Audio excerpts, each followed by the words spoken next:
ఇక్కడ కొన్ని కూరగాయలు ఉన్నాయి. ఈ కూరగాయల పేర్లు చెప్పుకుందాం, సరేనా?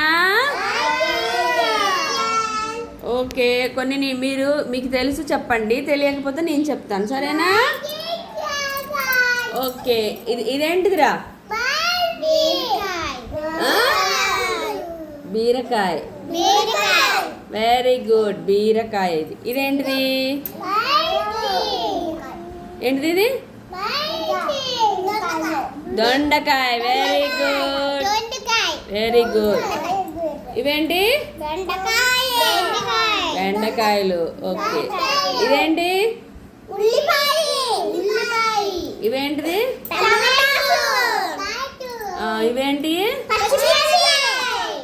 ఇవేంటి?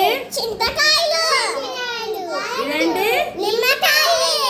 Very good. క్లాస్ కొట్టండి, క్లాస్. ఇప్పుడు మనం కూరగాయల గురించి తెలుసుకుందాం, సరేనా?